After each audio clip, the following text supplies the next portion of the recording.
everybody.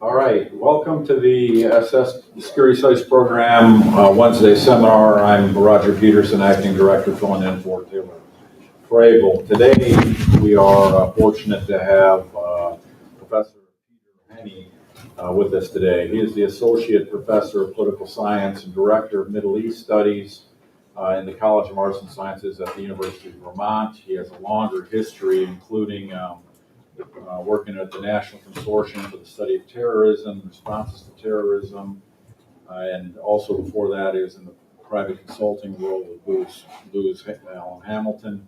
He received his PhD in government from Georgetown University.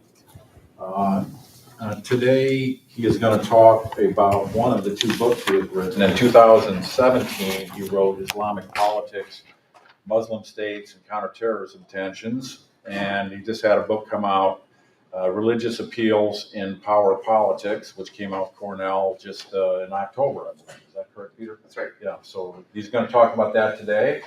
The title of his talk is A Holy Hand Grenade, Religious Appeals in Power Politics. And this has some resonance for me because when I was at the Hezbollah Museum in southern Lebanon, I actually bought a souvenir hand grenade there.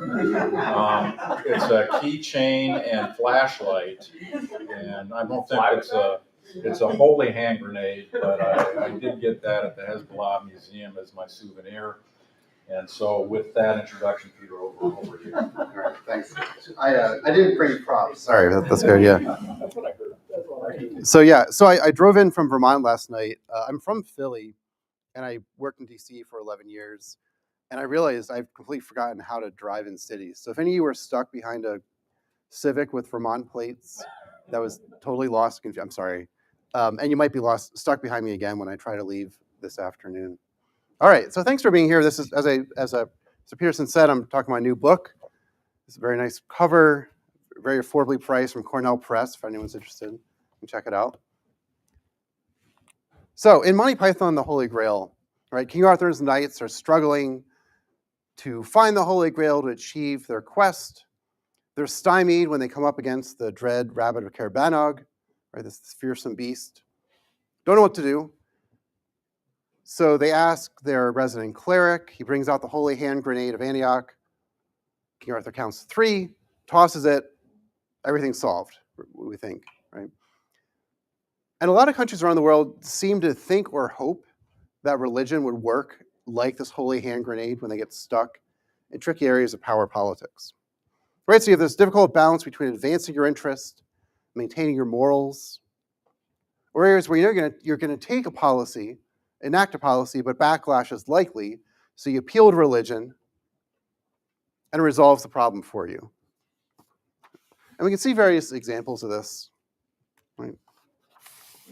So Madeleine Albright, former Secretary of State, professor at Georgetown, wrote a great book, The Mighty and the Almighty, one of my favorite books, but talked about the potential for religion to be a tool in US foreign policy. That there's downsides to religion, but a lot of positives as well if we learn how to harness it. See this outside the US context. After his defeat in the first Gulf War, Saddam Hussein of Iraq, even though he'd previously repressed Islamists, tried to present himself as this Islamic hero, comparing himself to Saladin, the great warrior of the Third Crusade. Built things like this, the Mother of All Battles Mosque with sort of missile-shaped minarets. Some of this was for domestic purposes, right, to maintain legitimacy after his humiliating defeat. But there's also international implications, right? He was appealing to Arabs throughout the Middle East to rally to his side after his defeat. We see more recent examples. China, despite technically being officially atheist and communist, has been promoting these Confucius institutes, drawing on Chinese culture and religion to spread awareness around the world, maybe support for China as a result. So we can see a lot of examples of this. Many examples of states taking religious seriously. This raises a few questions. One is, why are they doing this, right? Second, which I'm going to focus on here, is, do they actually have any sort of impact on the world? Do they matter?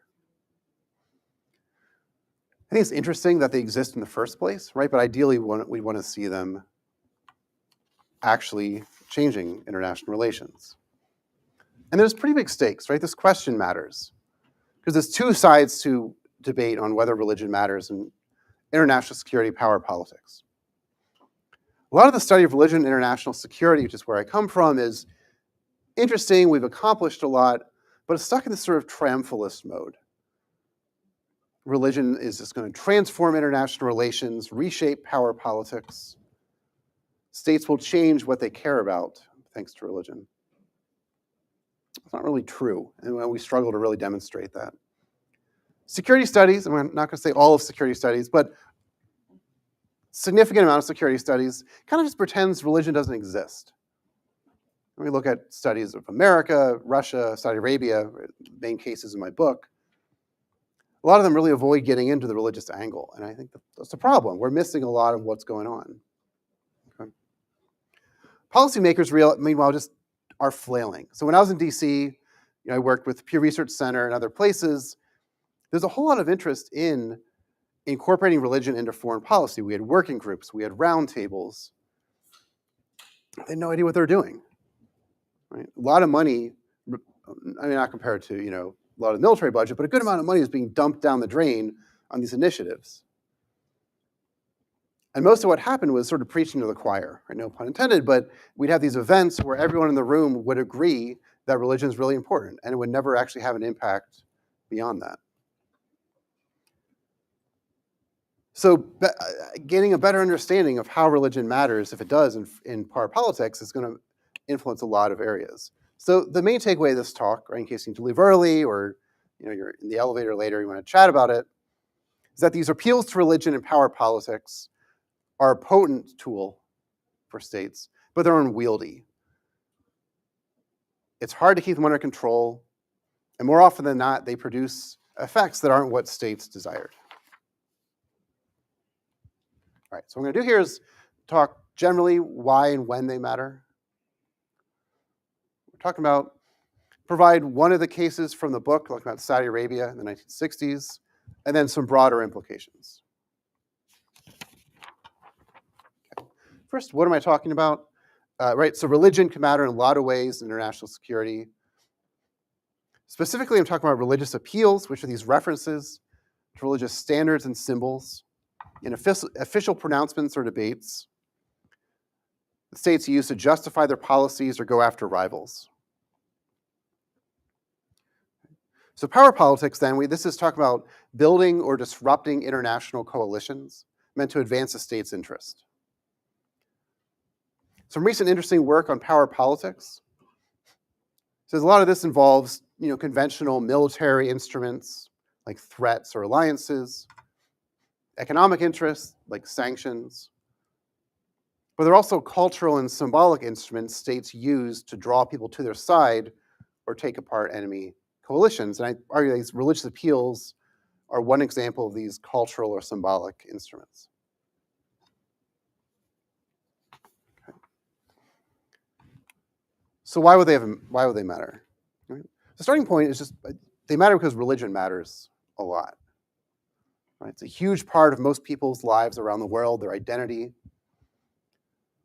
When you appeal to something like that, it's going to have an effect. It's going to resonate. It's an assumption, but it holds up with a lot of evidence from my study, other studies, and the evidence from the cases. That being said, though, religion is incredibly complex, incredibly multifaceted, so we'll see a variety of effects. Some of these are expected. Some are what the state wielding the religious appeals wants to occur. You might persuade the target regime. So you're trying to get them to join a coalition.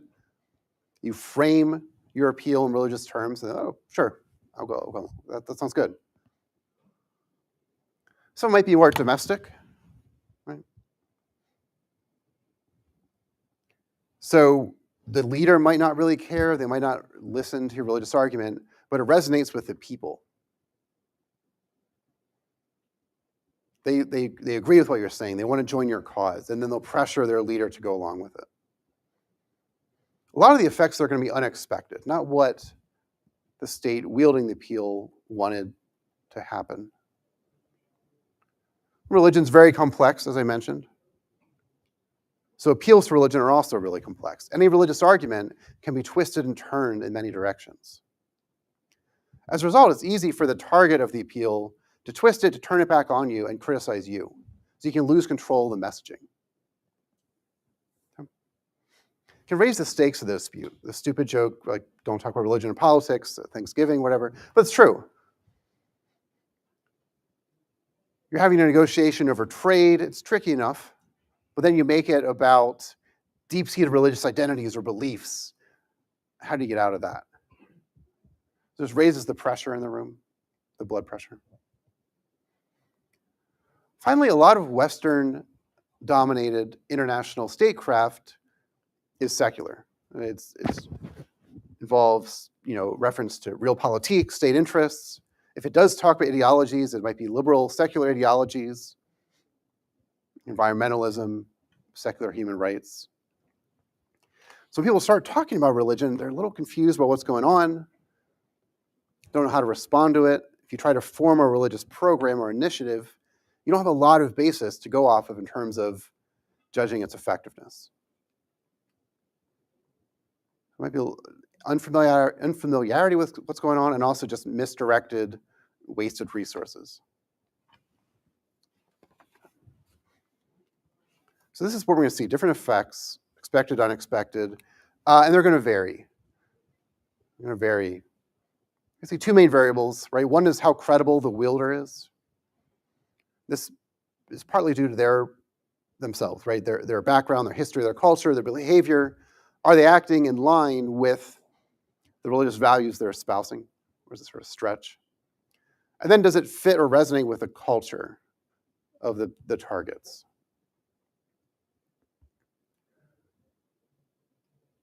Flip side is we want to look at the material incentives of those being targeted by the appeals, where it's not just about religion.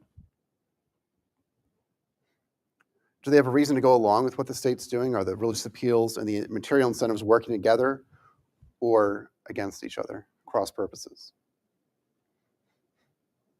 And so when they're both there, right, credibility and incentives, well, then we'll see big impacts of the appeals. When they're both absent, we won't see much. Most of what's happening, though, the most interesting stuff is these intermediate categories. So you have a low credibility wielder, right? Someone who's making these appeals, no one really buys them. But there's reasons to go along with what they're arguing. We might create a coalition, but it's going to be shallow, easily broken, and easy for the targets of the appeals to turn them back on the person wielding them.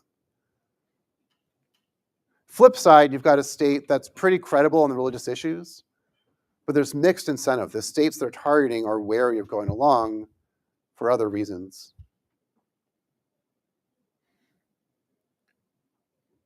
Because everyone involved is maybe hoping or worrying these appeals will resonate and change behavior.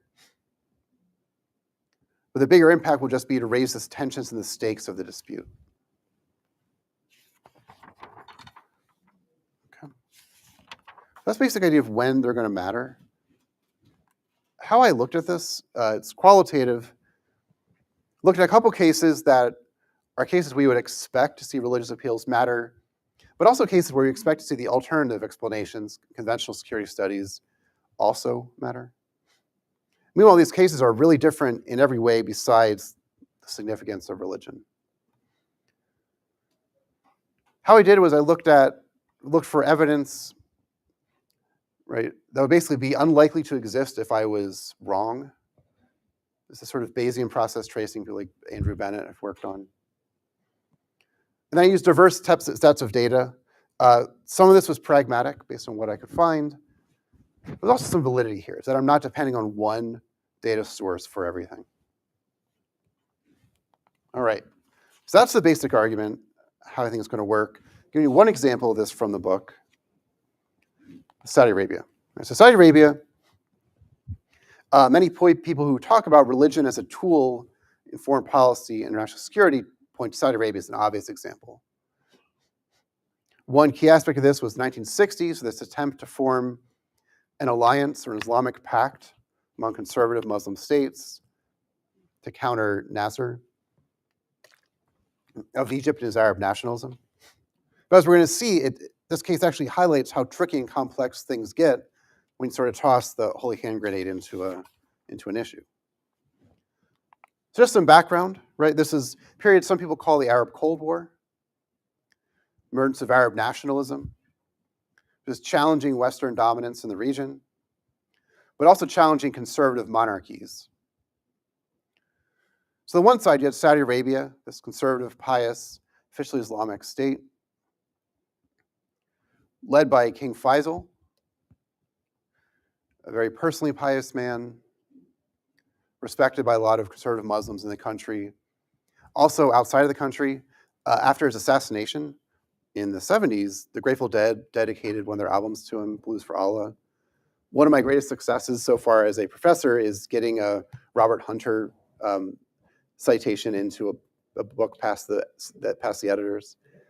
Don't tell them. I think they didn't notice it, right? But very well-respected man on the Saudi side. The other side is Arab nationalism, sort of secular, critical of Western intrusion in the region, seeing the conservative states as, tools of the West, of imperialism, led by Gamal Abdel Nasser, president of Egypt. So you have this competition going on, right? It's about state interests. But each side saw the other as an ideological threat, a threat to their regime, their ability to expand their influence in the region. So they're competing over influence over Arab publics and states. This wasn't a religious conflict, right? The Saudi goal was to preserve its domestic stability, advance its interests, but it drew on religious appeals alongside other tools of statecraft. So you see various examples of this.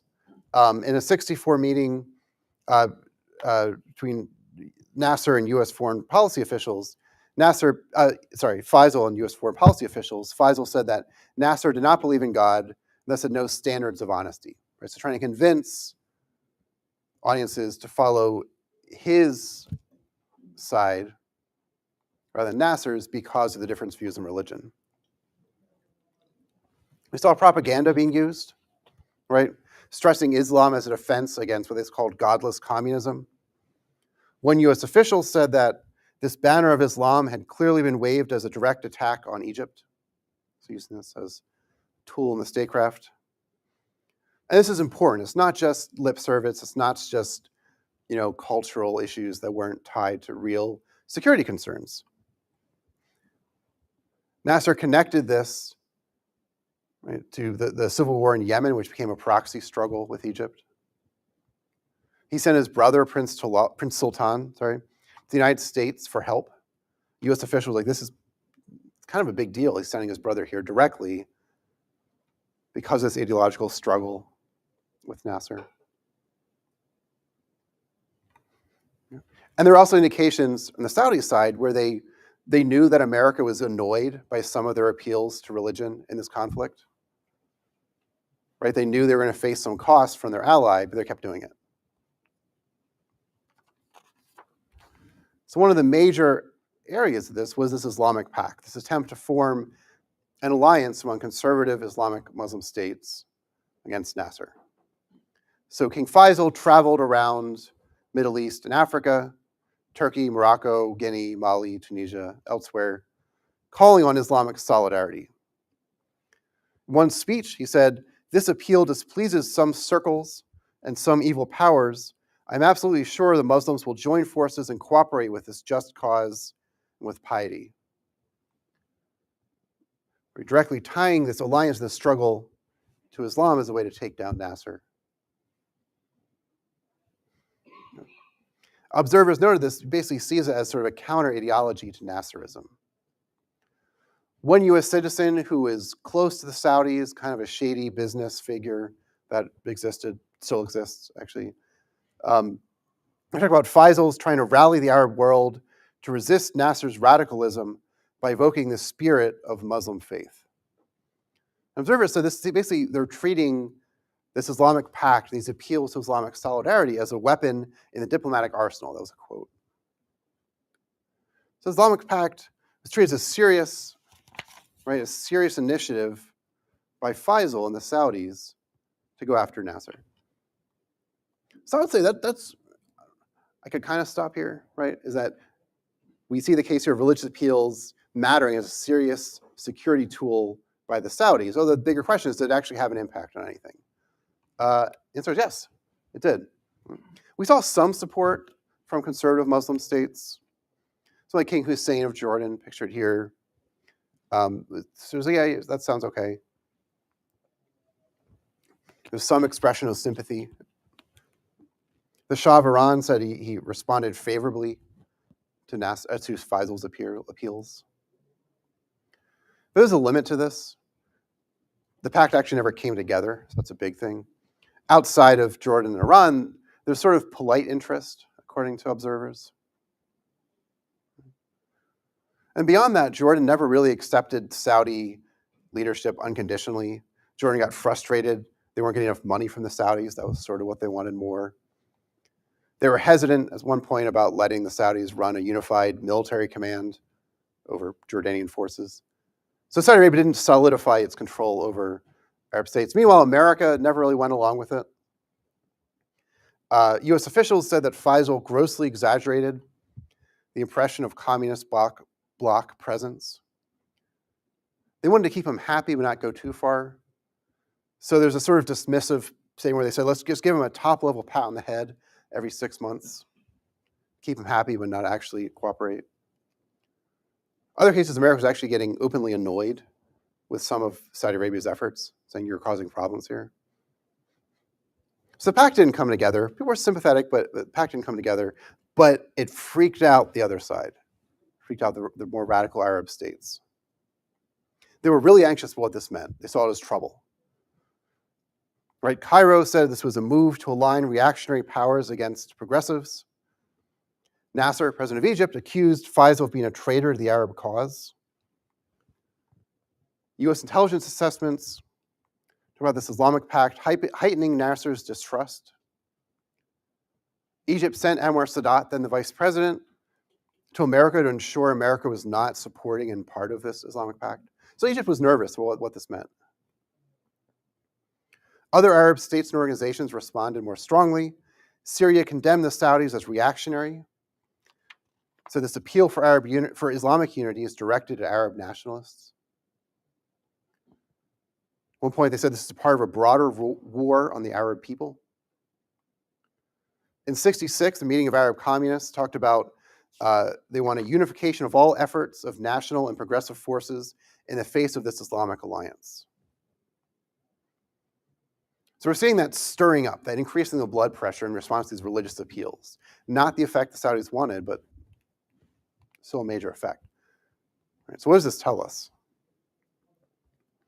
Well, clearly Saudi Arabia is using religious appeals as part of its power politics, right? Struggling with Nasser for influence, afraid of Nasser provoking rebellion in Saudi Arabia and other states. One of the ways they countered this was through appealing to Islam and then appealing to Islamic solidarity via this Islamic pact. Okay. But it wasn't the only thing that mattered. It didn't erase other concerns of targets of states like Jordan. And then the effects, as I said, were not really what Saudi Arabia wanted to happen. The pact didn't come together. America didn't buy it. But in this already incredibly tense region, Middle East in the mid-'60s, tensions increased and ratcheted up even further thanks to Saudi appeals. So why was this? Looking back to that 2x2, right? We all love 2x2s, international relations. We had this very credible figure on religious issues, right? King Faisal of Saudi Arabia. So when he spoke on them, people listened. They took it seriously.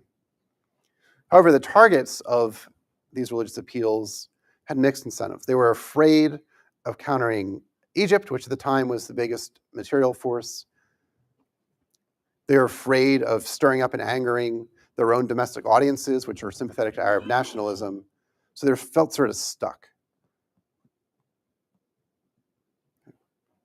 And everything sort of just ratcheted up and increased. Social society case, I'm not going to go through everything in the whole book. It's a teaser. You can check out the rest if you want.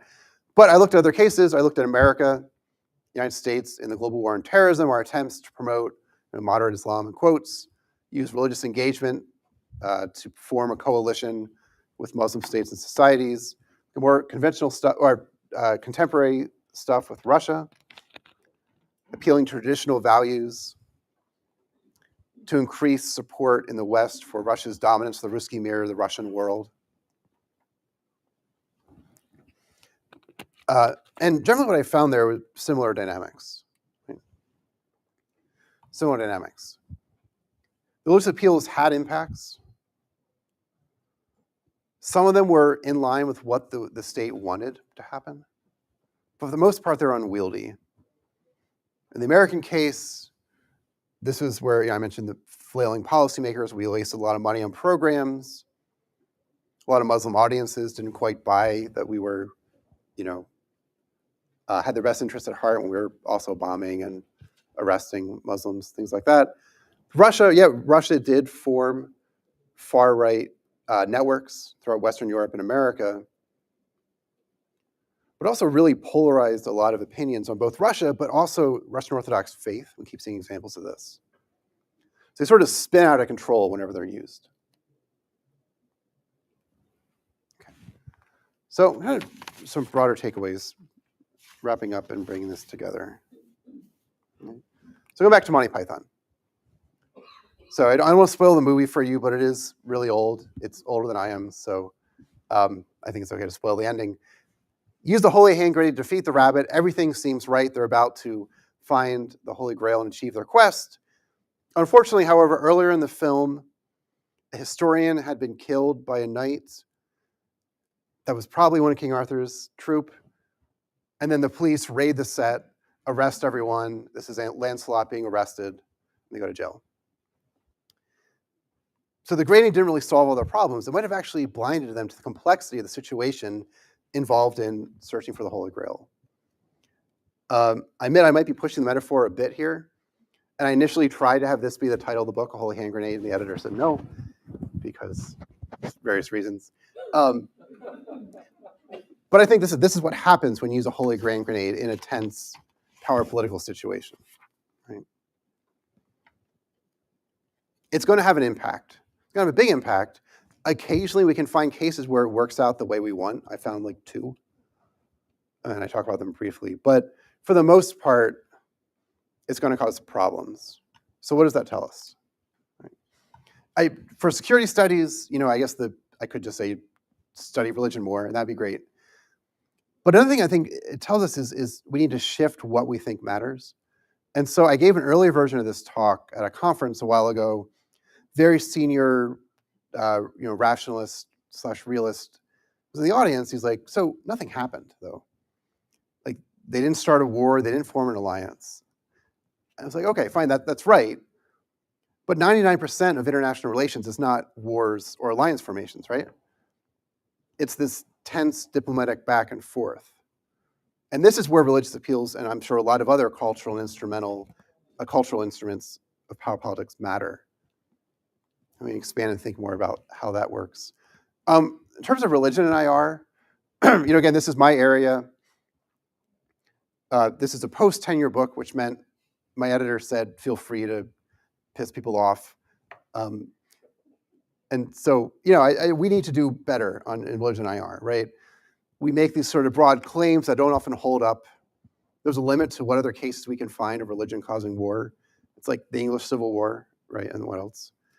And one problem, though, is a lot of work in religion, international relations, and security is hesitant to go with more like positive, explicit theorizing, right? So when I reviewed the literature, very few people wanted to lay out the variables under which religion mattered. And that's something we need to do more of. Okay. Ideational approaches, this is sort of constructivist, post-constructivist, however you want to call it. They do a lot of interesting work. They use variables and stuff. but they tend to focus on nice, happy ideas. So it's ideas will lead to cooperation. Ideas will minimize the stress of a rising power. But a lot of the time, ideas cause problems, right? And they don't explicitly theorize this as much. I'd love to see more of that. Beyond that, this is the post-tenure book. So the first book, dissertation, was, you make narrow, readily defendable claims, basically to get past the job talk, and get published. And I try to be a little more expansive here, but there are some broad claims in this book, and I think we can explore them more. So I found some examples of religion increasing blood pressure in international relations when it's infused into power politics.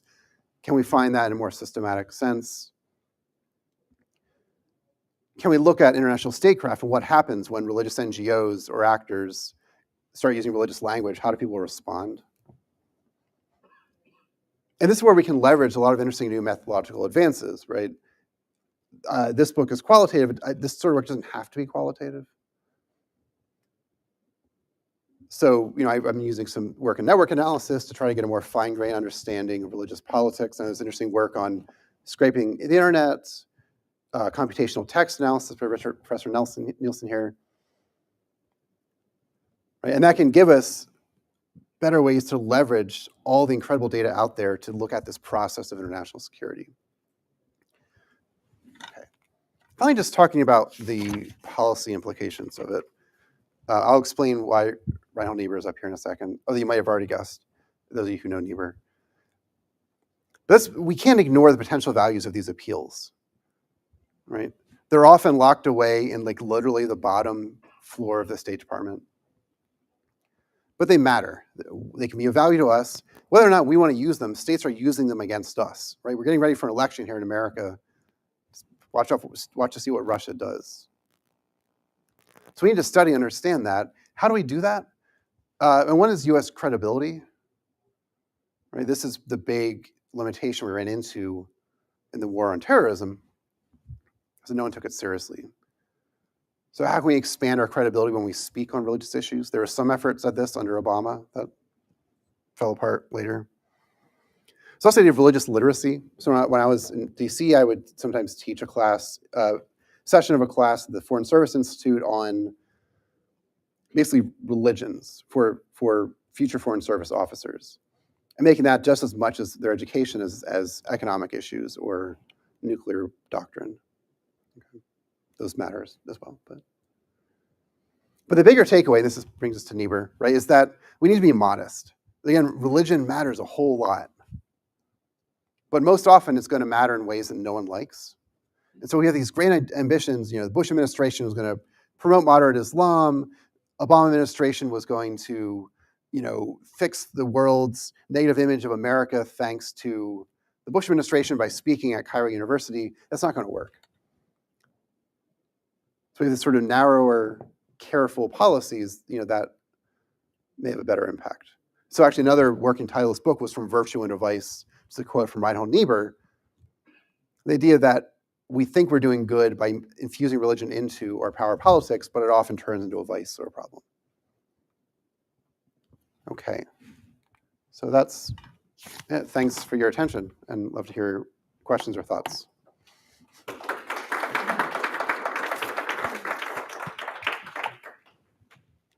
Thanks, Peter.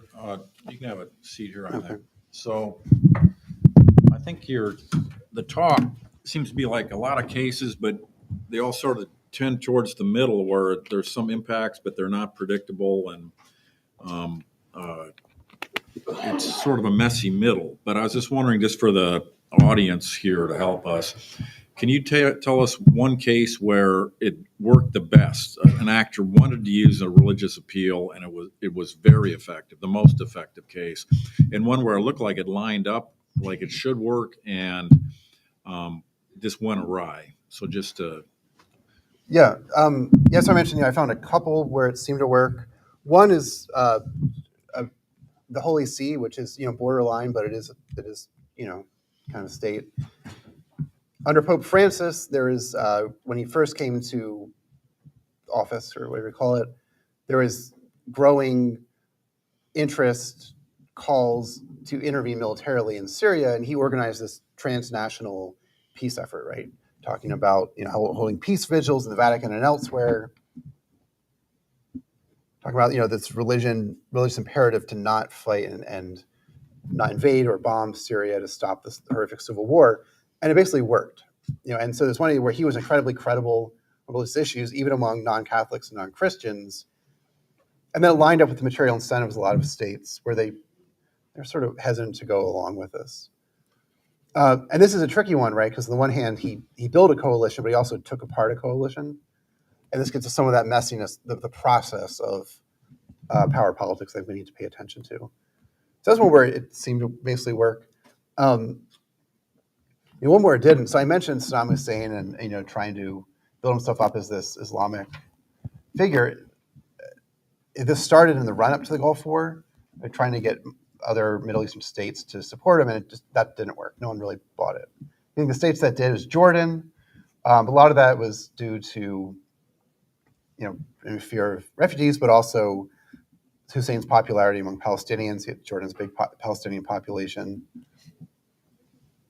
Although that one also gets to some of the messiness and trickiness of this question, because later on, Hussein's image and credibility grew as he faced these punishing sanctions from America throughout the 90s, and even though the Saudis technically won in that rivalry, right, they kind of later lost in terms of popularity. So it's hard to find really clear-cut cases, which is I guess that's part of your awesome. punchline. Yeah. Questions, Rich? That was quick. Well, Yeah, it'll surprise no one that I have a lot of thoughts, and I'll see you at lunch. I love it. How should I think about the following issue? So the success story you just told, you literally have to be the Pope, which is like that's a pretty restrictive condition. But well, it's quantity-wise a small number of people and states. And Saudi Arabia under Faisal is like getting closer to being the Pope. It's not quite, but when I think about a range of, where is the executive leadership of a state that's making foreign policy decisions, and where are the religious authorities within a state, those are like about as close as I can imagine drawing them on a spectrum without being the Pope. So I want to hear more about an interplay between the state and the religious actors. And what I'm intuiting is that most state actors have no credibility or limited credibility when they make religious pronouncements. And that part of why religious actors, there's a strategic game. Religious actors don't want to lend themselves to the state in this way, if they can help it, because it undermines their credibility. A different way of saying is that, like, you're talking about how religion impacts power politics, but then involvement in power politics undermines religious actors' authority, and they're very cautious about doing so. So yeah, like how are the religious actors in the cases? I know some of it's in the book, like how religious actors ended up going along and like making these appeals.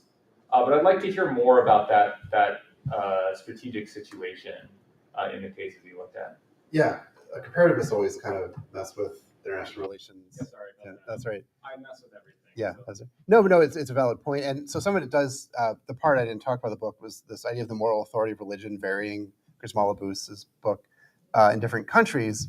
And that does come from historical factors, but also the strategic factors of these religious groups getting close enough to influence politics, but not so close. And then that gets tricky, right? So in the case of Russia, right, where after the end of the Soviet Union, the Russian Orthodox Church kind of blew back into the public sphere, primarily in conservative, right, politics. And so they've benefited from Putin working with them, but then you see occasionally some of this pushback.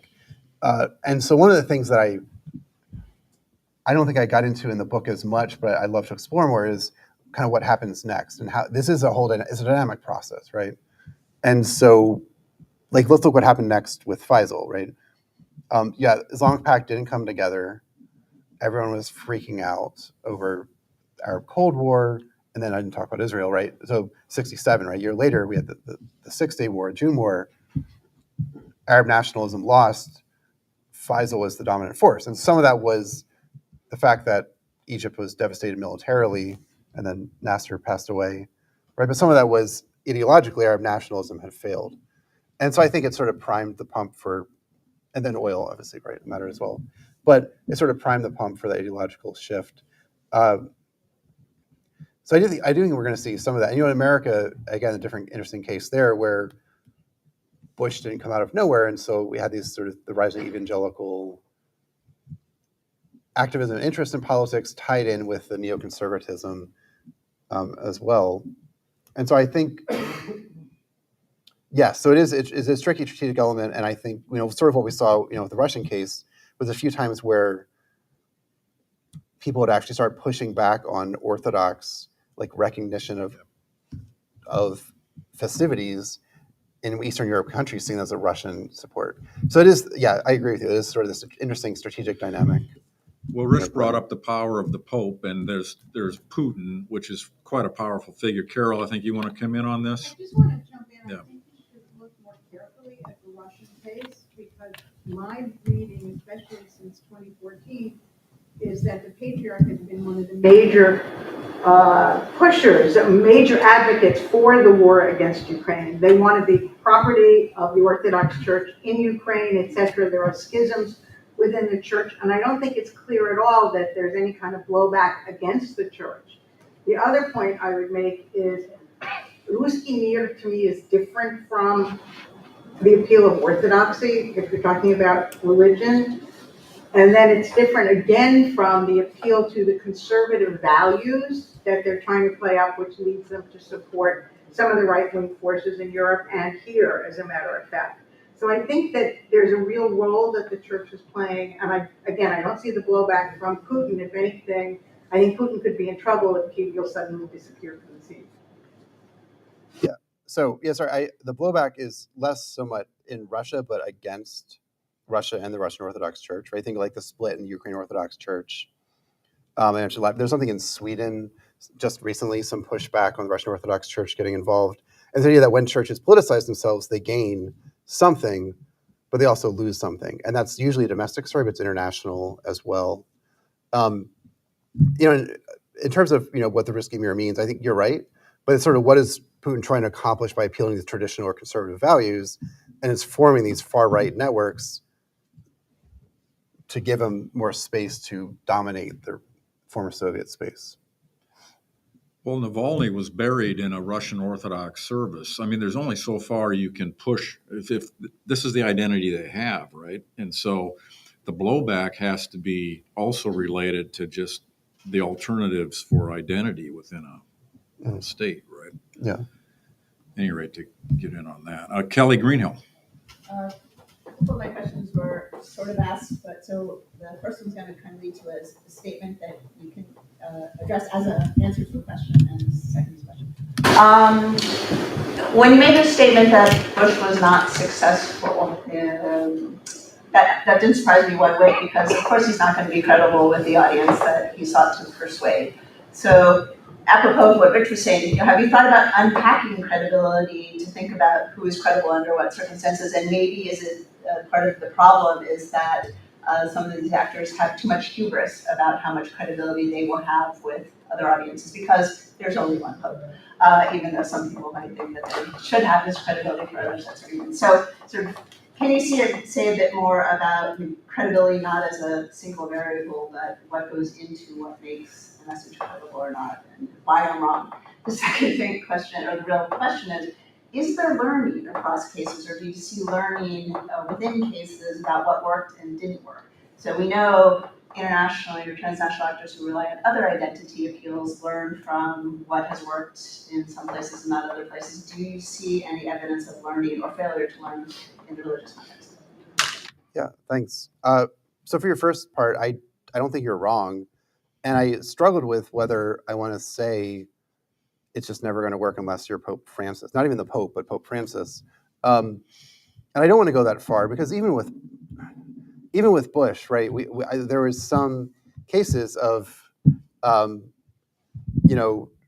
Muslim leaders or religious figures saying, his speech at the Islamic Center helped to cool things down a little bit, right, and provide some commonality there. But the broader ambition is where's the problem came apart. And so in terms of unpacking credibility, this is something I thought about. And one of the initial ideas was to do the typical quant 3-case study, book like my first one. And it is very hard to come up with quantifiable measures of credibility across cases.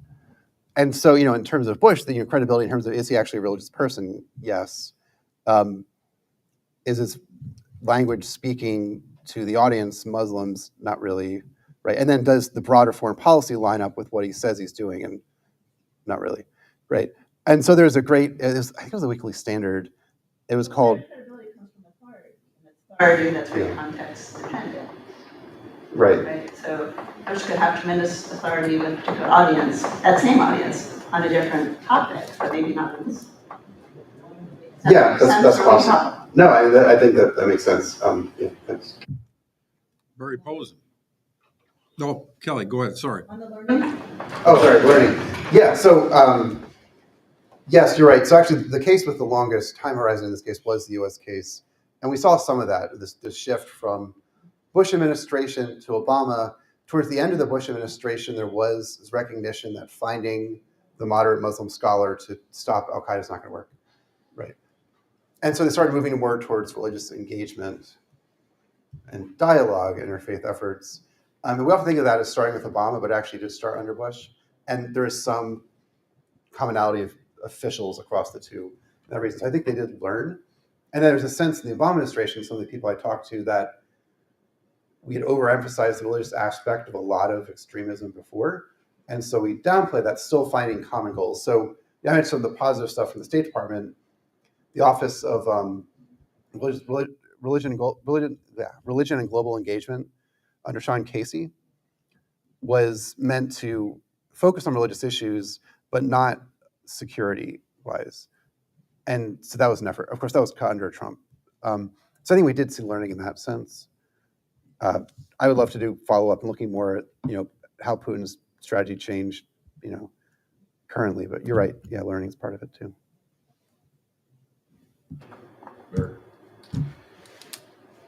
My question is a bit inchoate and jumps a little bit off Rich.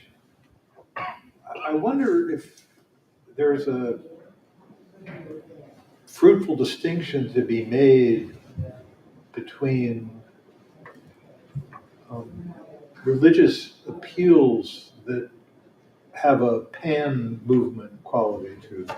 So, like we have pan-nationalist movements like pan-Slavism or pan-Arabism. Mostly pan movements don't work out very well. Religion, as in the case of when Catholicism was stronger in Europe, if the Pope got into international politics, he could make trouble for you. So when that kind of appeal is mobilized, that's a threat to the internal legitimacy of all other countries that have that religious identity at their core. It's inherently threatening in a subversive sense. This is sort of analogous to Steve Walt's argument in the Bounds of Threat book. But then you have different appeals to nationalism that have or to religion that have a more ethno-national quality to them, where religion is very tied up with the ethno-national identity, and there's not an inherent subversive quality to it, but it can have a different effect, which is it makes the leader who's mobilizing that in his or her own country appear perhaps stronger, maybe more domestic support, maybe more inclined to absolutes about what is and should and should not belong to them.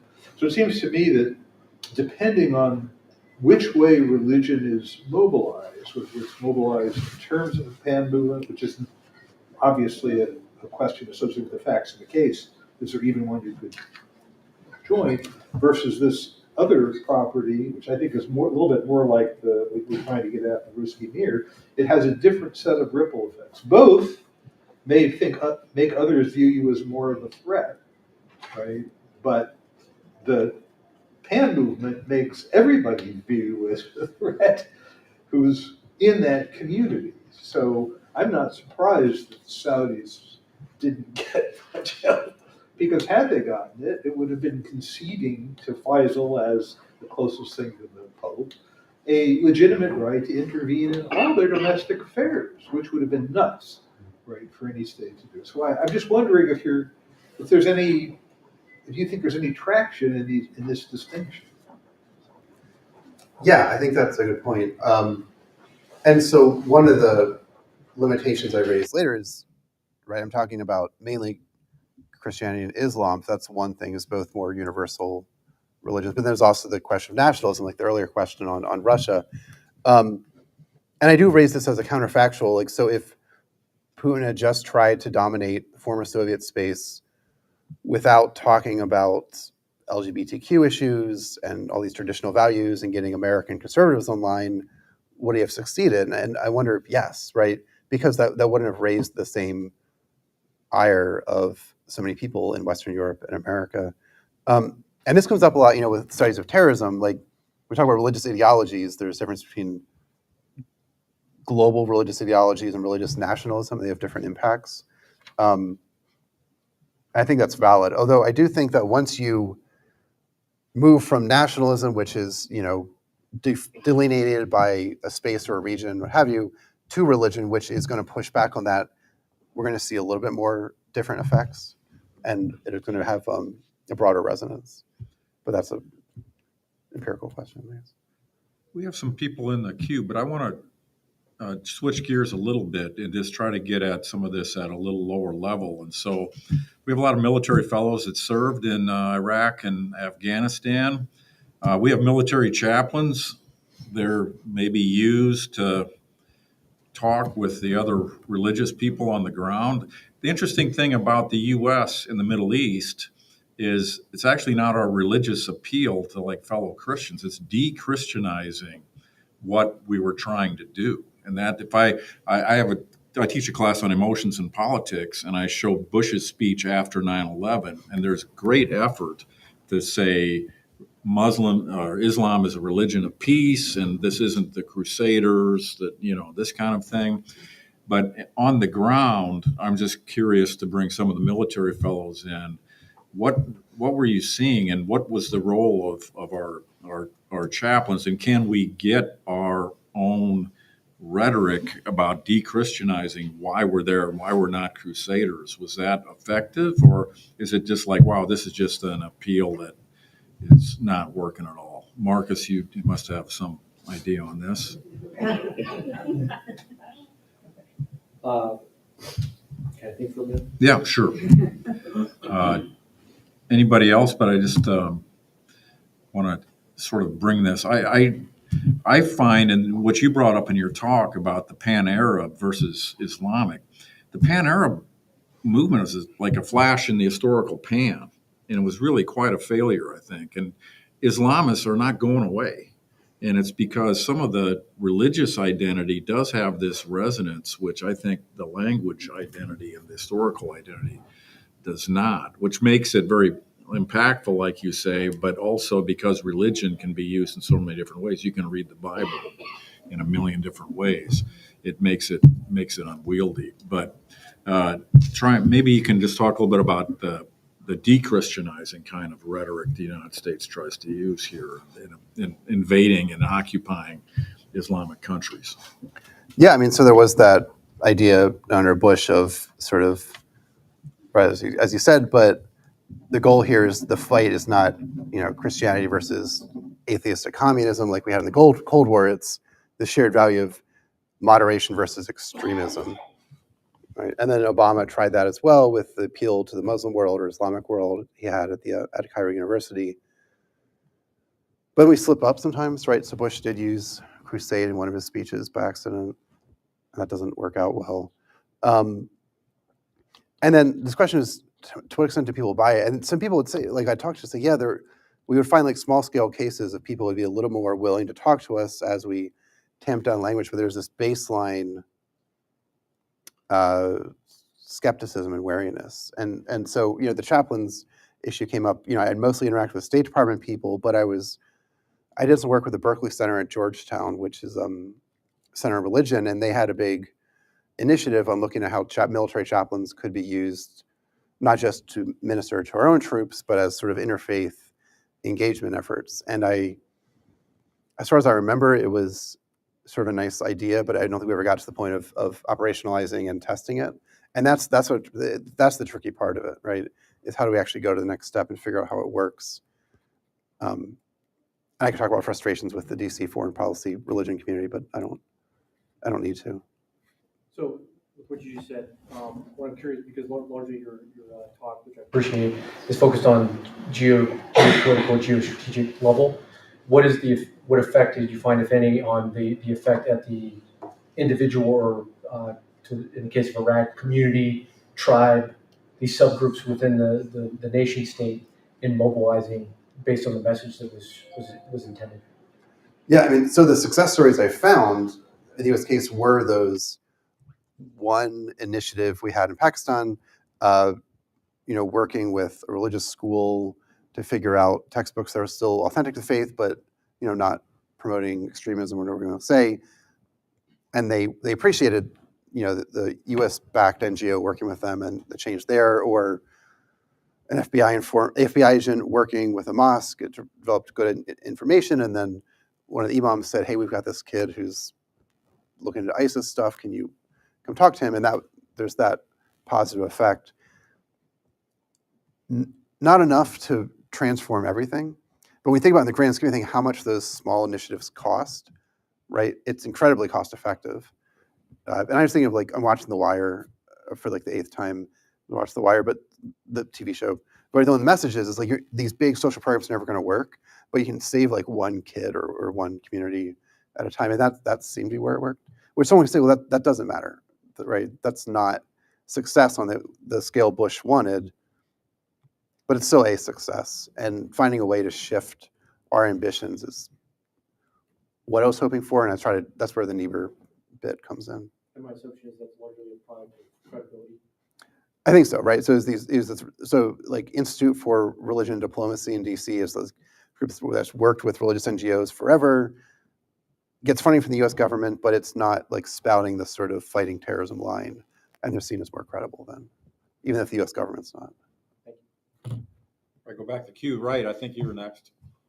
So, I was very interested in the case that you presented, and it made me think of Steve Walt's work, The Origins of Alliances, where he's sort of looking at the exact same period. And one of the takeaways I had from that book is this: he sort of argues that does ideology make states more or less likely to ally? His argument as well, these particularly universalist ideologies where everyone claims to be the leader sort of don't really work.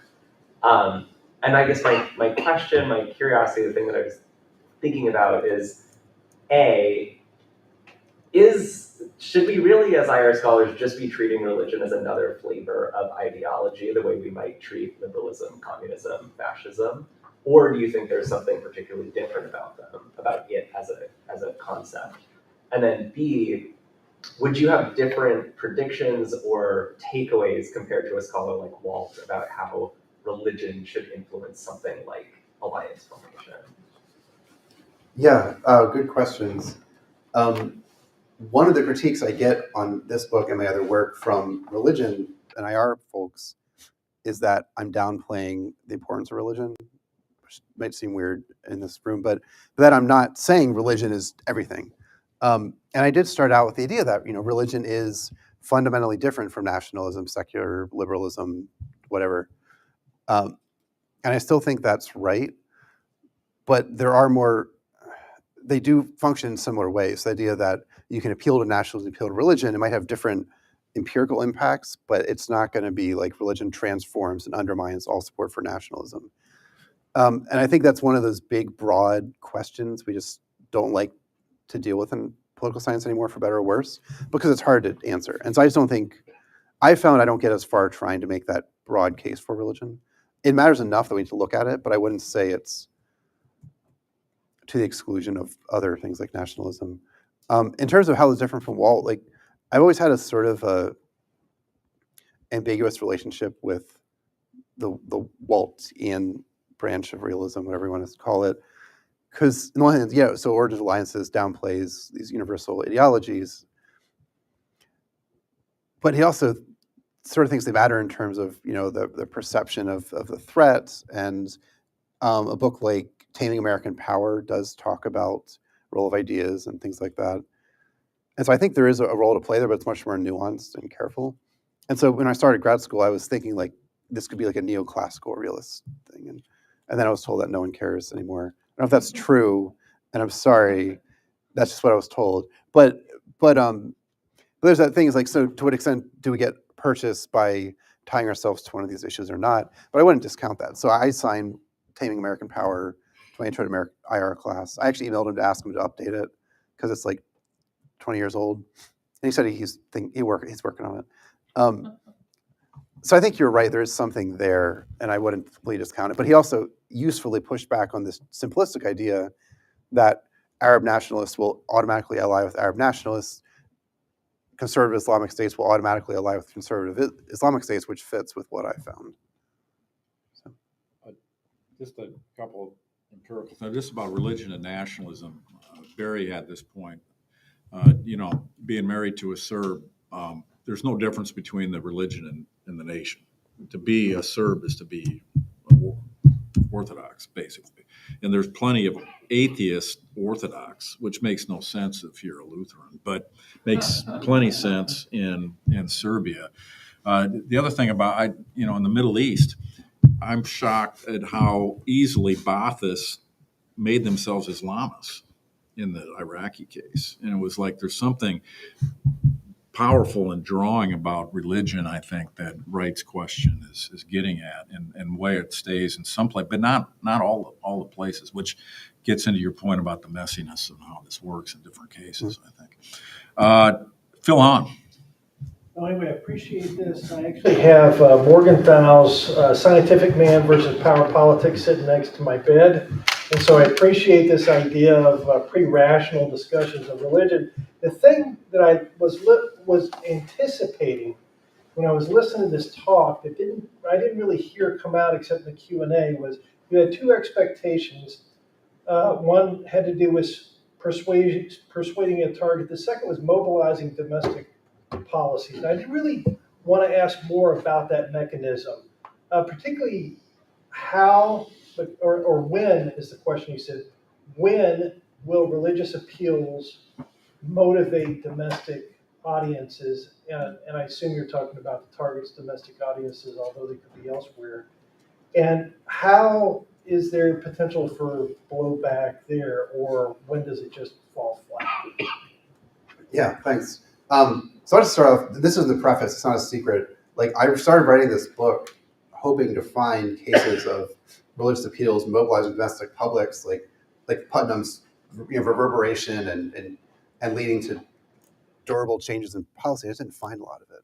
And so that sort of resonance are those rare, few and far in between successful cases. So like the Pope, I think Iran is another example right after the revolution where it sort of mobilized Shia protests around the region and then established these networks of like-minded groups more recently. And again, because we have the credibility of the Iranian regime on these religious issues, plus the fact that, they give them material support, but also these groups have reasons to work with Iran, the Houthis, Hezbollah, what have you. In terms of where it played in a lot of these cases, though, it's more the fear of that resonance, and that sort of fits into that second mechanism of raising the temperature, right, where leaders know religion matters, they're worried about what the impact of the appeals will be, and so they're worried that their people will kind of rise up, put pressure on them in response to these appeals, which was sort of what was going on with Nasser and some of his anxieties, right, that as Saudi Arabia tried to form this Islamic pact, he worried what would happen in response. And it's that uncertainty is where I think it plays more. But no, I'll be honest, I was thinking I'd find more of it, and I don't, and that's why I think it's the intermediate cases are the norm, really. Charlie Glazer. Mine is, I agree that ideas matter and religion could matter, even though I'm also labeled a realist. But I did want to ask the basic material question, which is, in the case of Egypt, I mean, how do you think through what would have happened if it had not used religious appeals? Like, if I'm trying to form a coalition against you, and I get, I'm going to look fearful if I explain that I'm balancing against you, I'm gathering states. And so the fact that the Egyptians were worried about this, you said they responded very strongly. How do you separate out the potential, alliance dimension from it, or just the power aggregation dimension from the religious appeal? And on the flip side, the countries that were interested, although they didn't strongly align, like what were the geopolitics? Would they have naturally been inclined to loosely align against the Egyptians? And if they were, then how do you separate that out? I mean, I'm not saying it doesn't matter, but I mean, I know you did the process tracing in the book, but it would seem like that's really the issue. And the fact that, the coalition sort of formed, or started to form, but didn't, doesn't tell us how much the religion mattered. And so I would just think that, that's the counterfactual that you need to put on the table in pretty great detail. Yeah, thanks. So first, I just want to, as a good Middle East studies scholar, I don't essentialize realists or rationalists. I know you care about religion too, right? But beyond that, in terms of that sort of counterfactual, what would have happened if, Saudi Arabia was putting together this alliance without talking about religion, just here's money or what have you. And we saw some of this discussion, right? So it varied. So Jordan was always sort of caught in the middle between the states, conservative monarchy, Arab nationalist, populist, and was always trying to balance everyone. Someone like Iran, right, was the more conservative monarchy. They had an Arab population, so they were actually worried about Arab nationalist sentiment, and so they were kind of back in that. And then the U.S. State Department officials noted that Faisal seemed to be maybe intentionally going to what they called Nasser's backyard. So some of the African states that Nasser was also appealing to, or not Arab, but sort of African, Pan-African unity. And so, right, so I think there's different dynamics at play there. And that's those mixed material incentives that I was trying to get at. In terms of how do we separate out the religious effects from the non-religious effects, this is tricky. And an earlier conversation with Rich, you talked about some of this, like, experiments and things like that to test the mechanisms. I think it's kind of like, what evidence do we think is sufficient, right? And so when I'm looking in the archives and I'm finding Egyptian officials saying, like, we're worried about Saudi outreach because of X, we could say, well, do they really mean that, what have you? But for me, that feels sufficient if I have multiple pieces of that evidence. Just like we think about, from a more, I don't know if we call it realist or whatever, angle, like if we find evidence, like Calculating Credibility, Press's book, where officials say, like, well, they weren't really as worried about credibility, it's more about material power in the archives. That seems sufficient. I think that's sort of how I was going at it. But then the causal inference bit is hard. And you're right. And this is partly why I waited till tenure to get it. But I do think the diverse pieces of data, the multiple pieces of data, I think provide enough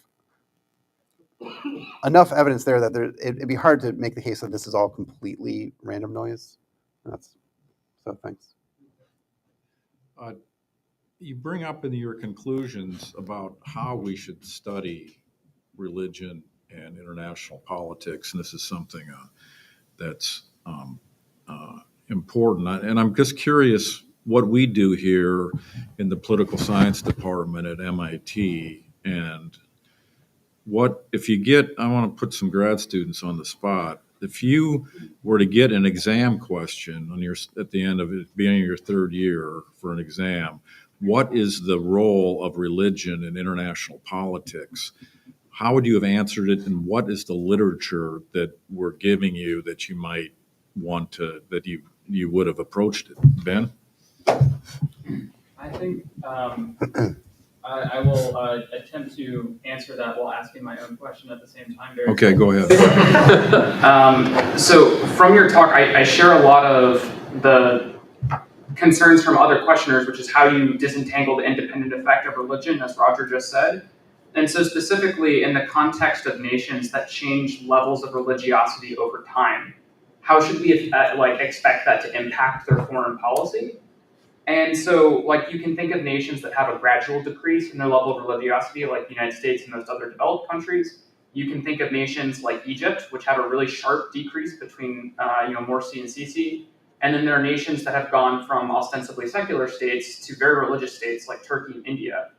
And in all of these cases, I'm really struggling to find a through line that's like, oh, this is what religion is doing to these states' foreign policy. I can see the effect, even though you have pretty sharp changes in the independent variable. And I guess that to go back from asking a question to answering a question to Roger, I would say that this makes me skeptical that you can say much about the independent impact of religion as compared to all of the other factors which influence how states approach international relations. Right, you want to get on this? Yeah, I'll take a really extreme position. I think you just answer the way you'd answer any ideological question. You'd say, as with ideological disjuncture, whether that's of a religious nature or a secular nature, is fundamentally the same. States are more likely to see each other as hostile if they have very drastically different ideological domestic institutions or structures. And so fundamentally, religion is not different in how it affects international politics and how states relate to each other than any other ideational approach to the world. That would have been my example. Rich, is this what you're teaching all our students, that religion is just any ideology? I don't get to teach a religion and politics class. I'm Well, maybe you should. stuck If on you did. scope and method, so I just teach them. I teach them how to do case studies and such. Which is also. I'll take scope and method if you don't want it. It's a more important religious class, as Barry points out. Maybe not more important, maybe less important, but still religious. I induct them into the religion of political science. That's true. Well, just to pick up That's currently. on Ben, I think the most standard approach is, well, there's a dependent variable, which is impact, and then of course it's how to measure impact.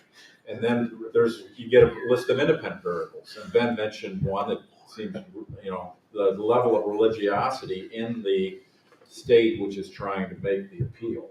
I don't know what are the other, you mentioned you could study this quantitatively. Do you have a list of independent variables that are like that, or is this the right way to go about it? But you also said that you should look at process, and I'm not sure this independent-dependent variable way of looking at religion, it fits into your idea about using process. So if you could talk about some of these issues.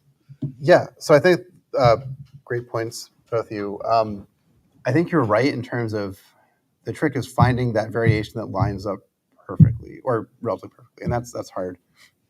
And so one thing I've done in the past when I still do quant papers, a lot of it is cross-national variation, not so much in religiosity of the people, which doesn't really change, but the religiosity of the regime, which is kind of what you're saying.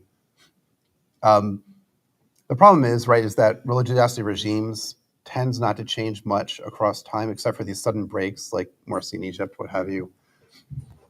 One interesting case that I think we could talk about is Turkey, right? So, when Erdogan came to power, we did see not a sudden break in Turkish policy. There's the Iraq War, but that was a lot more going on. But this reimagining of what Turkish identity means. This guy Ahmet Erdi Öztürk wrote a good book on this recently. On that we saw a shift in the nature of Turkey's foreign policy outreach, or even in the '60s when they had under Erbakan, the brief Islamist government, we did see a change in terms of attitudes towards Israel and the like. Egypt's a tough case because it was so limited in what they could do under Morsi because of the U.S. ties, and then Sisi just sort of brought it back, and Morsi had like a year. But I think you're right, is finding that shift is hard. And so one thing I've been thinking more about is the idea of process, what Rich about is moving more towards a relational sense of, it's not like there's a set of independent religious variables we can input into an equation and then find a discrete outcome. However, a process of foreign policy deliberation that includes religious appeals will have unique elements to it, right? And so again, this question of evidence. When I find evidence that Saudi officials are using religion in their foreign policy. Well, that's something. Why would they do that if it didn't matter, right? That's interesting. But the flip side is then if we find evidence that people are responding to it, then that is also evidence of impact, even if it's not that satisfying like war starting because of this variable. I think it's a different way of thinking, and I honestly like this is why this question of with grad school and my dissertation was much. I didn't try to make this grand claim about religion because it is trickier, and so I think your concerns are valid. I wouldn't go so far in saying there's no effect, but I don't know if you still do comps or not. I mean, that's a fine comp question. They got rid of comps in my grad school after I left, which is annoying. You have to write a paper now.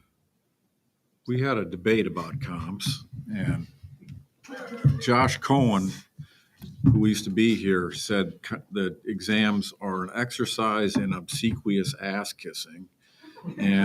But Barry said we should have 3 or 4 exams, to make sure. So we had a debate on this. But just to go back on Ben, because I think how the rest of us think we're going to study this and how you're studying this, and religiosity in this, I would expect if I had this question on exam that a lot of students might be aware of Englehart's work on measuring religiosity and different orientations, and that would be a source, and we put that as a independent variable with this kind of thing, and then see whether it has an effect on something. But is that making sense for you, or that's just not really capturing the effects? No, I think that does. So there's so Catherine Alexander has done some work on this, and she operationalizes it as religious commitment, but sort of using public opinion data to see how interested people in religion be a big part of it, and that corresponds to, I think it was more aggressive foreign policy, things like that. I'd focus more on the regime type and how religion's implicated there. So I think there is something there, but even public opinion data is so hard to capture. This is when I was at Pew. This is like the secret they didn't want anyone to know is more and more. It's just, especially globally, it's not finding what we want it to find, and I shouldn't say anymore on that. Why is it not finding? What's the problem? problem? I started. Well, the problem is it's just we're asking these very complex questions about your identity and your belief in God and where do we go and how does that relate to politics, and that doesn't translate well to a survey that was translated into a local language and to which you give a 1 through 5 answer. And so that's why I've struggled with public opinion data. Now, some of my friends do a lot of work on that, especially if you do like really fine-grained stuff, like a friend, David Buckley, who does work in the Philippines, where he's able to get like really good, valid opinion data so he knows what he's asking. And I think that works as well. But cross-nationally, it gets harder. And I'm not making my case well for studying religion as a grad student, but Marcus, you want to come in on this point? So I just wanted to, before I start talking trash about chaplains, or say something relatively intelligent, to answer your question, I think it aligns with what your overall thesis is that chaplains are largely in the military focused inwards because the risk of it not going well by sending them somewhere and the message not being received is not worth the potential payoff. To the point of the Philippines, I was there last April and we sent a chaplain into a Mormon church, only to find out that was being used by the insurgents to funnel money to the south. Wait, the Mormon church was? Yes. Oh, we gotta talk. So that not going well had significant operational impacts with no intention for it. But in the case of the Middle East, I would submit I'm an outsider. So even if I get something minorly good, it doesn't offset the risk of something going really badly. And so that's the challenge with employing religion in a military sense, in my opinion, with regards to chaplains. And I think that aligns to what you're saying, just at 20 rungs down the ladder. And it didn't appear that we were ever planning to use the chaplains in any other way. I mean, our chaplain corps is still largely Christian based. Right. I don't know how many Muslim chaplains we have. I know there's one woman Muslim chaplain. I don't know if I think there's 2 in the Navy. Handful of others, but it was just it has always been a inward facing help our military members kind of deal with the traumas of just deployments and war and all the way. Rich, you got a 2-finger on this, and then Yeah, I mean, I don't want to waste too much time, but my take on this now, this general issue that Wright raises and Ben as well, actually comes back, I think, to the kind of on the ground issue where reading your book, Roger, which I'm doing, I'm struck that individual leaders of what you call hybrid organizations are really impacted by religious claims, but they have to and including by the US military at times. It's like, I believe you're a good moral person, even though we don't share the same religion, but there's some relationship here. Or the people I study got radicalized somehow, and that had to do with a lot of individual relationships, but it doesn't aggregate up into a regression on realist variables at the structural level, because it's 1 out of 100 has this really black swan kind of effect. It's just not a thing that you can put a cross-national statistical study on, which I think then means I wouldn't stop assuming that giving military folks who are interfacing across religions some religious background would be helpful, but I'd be skeptical of a program evaluation that's the average effect is X, because I'm well, you're not looking for average effects, you're looking for you try it 100 times and one of them goes the way you wanted and you don't end up with an Osama bin Laden, but how could you know that, right? It's such a low probability event. It's a cop-out way of saying I hear all the realist critiques that we can't, this doesn't create alliances. On the other hand, US foreign policy turned on the actions of roughly one religious individual for 2 decades or something. It's hard not to factor that in somehow and say there's some piece that's not quite being captured by non-ideological, non-religious variables, and you're trying to look at 9/11. Kelly, you want to come in on this? I would say what Rick said, but also what you said, Roger, but I think that also remakes the point that credibility isn't simply comprised of the ideology, the idea, but also the relationships, and sources of authority come from things more than simply the raw materials. My two finger, however, was on the conversation that came out of what Charlie asked and what you were responding to in terms of how to test this and what Roger said. I don't think I remember you talking about the alternative explanations in the end. You said your cases were chosen to test your explanation against the alternatives. So what were the alternatives, and how did your theory fare compared to what else we should have expected to see, or alternative explanations for the observed outcomes? Oh, sure. If you explain that and I happen to tune out at the moment, I apologize. No, I didn't, and I love talking more about it. And this is the presentation is the snapshot of the book kind of thing. But I put it as the religion skeptic, religion triumphalist is the sort of broad views, right? The skeptics is the sort of, there's all the religion doesn't matter. Not many people say that at all anymore, but that religion maybe matters for non-state actors or domestically, but not so much in foreign policy or security. And then the triumphalists are the standard people I usually work with, right? That religion is transforming the international system, or more moderately, that it has this very clear, definite impact that we can tell. And we didn't quite find either of these, right? And so this is that question of evidence. If the religion skeptic view, I think would expect to see that maybe there's lip service to religious appeals in these cases, but not a lot of resources put into them, which is what happened, or that no one responded to them, and we just, as a joke, but that's not what happened either, right? So to be the religion skeptic for these cases means ignoring a whole lot of what was going on. The triumphalist view, though, would expect that, Bush wanted to spread Christianity, Faisal wanted to convert everyone to conservative Sunni Islam. The question about Putin, right? Putin wants everyone to be Russian Orthodox, what have you. That's not what we found either, right? And that the religious appeals didn't really work the way we wanted, and so those were the alternative views.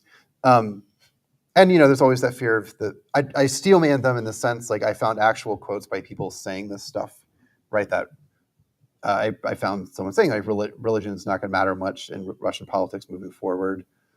This is early 2000s, so it wasn't 1980s. Right, or a lot of the work on Saudi Arabia and geopolitics, that sort of, there's Islam, but it's oil, right, that kind of thing. And we do need to focus on this as an important element. So that was that. Barry and then Charlie, and we'll have to quit. So I'll be a bit more aggressive here. I seem to remember a book, somebody in the room will correct me, it was a George Simmel German sociologist, Conflict in the Web of Group Affiliations or something like that. And in that book, he has like a sentence or two where he encapsulates the ethnic security dilemma. It translates something like, groups so often pull themselves together for a fight that when any group pulls itself together, others assume that they're doing it for a fight and react accordingly. I would push you and say, in general, political appeals to religion are perceived as threatening as a general matter until proven otherwise. And I would say that's true whether or not the appeal to religion is a transnational appeal or whether it's a domestic appeal. Right? And there's very rare conditions in which that doesn't happen. And we can try and think about what those conditions are, but I'm betting that the general effect is pernicious. So tell me why I'm wrong. I was ready for aggressive questions. And you're all being very nice. Even that was pretty nice compared to what I was expecting. I'm clearly falling down on my job. I know. So one of this is a question of the universe of cases, which is tricky to get at, right? But I think, let's think about the Saudi case, right? So what happened after this? Was it that Nasser is like, you know what? I have more to worry about with Israel than Faisal. Obviously, Faisal's Islamic Pact's not going anywhere, so let's not worry about it. Or is what happened, tension with Israel ramped up while Nasser is trying to maintain the support of the radical Arab states and also worried about he's getting criticism from Faisal, right? Some of which was connected to the Islamic Pact and the solidarity or alignment, things like that. And all that factored into this cauldron that blew up, or not a cauldron blew up, boiled over into the 6-Day War. So I don't think it suddenly stopped. I think it feeds into these bigger processes. Yeah, sure. Like we would have to come up with like a big list of cases and demonstrate all of them.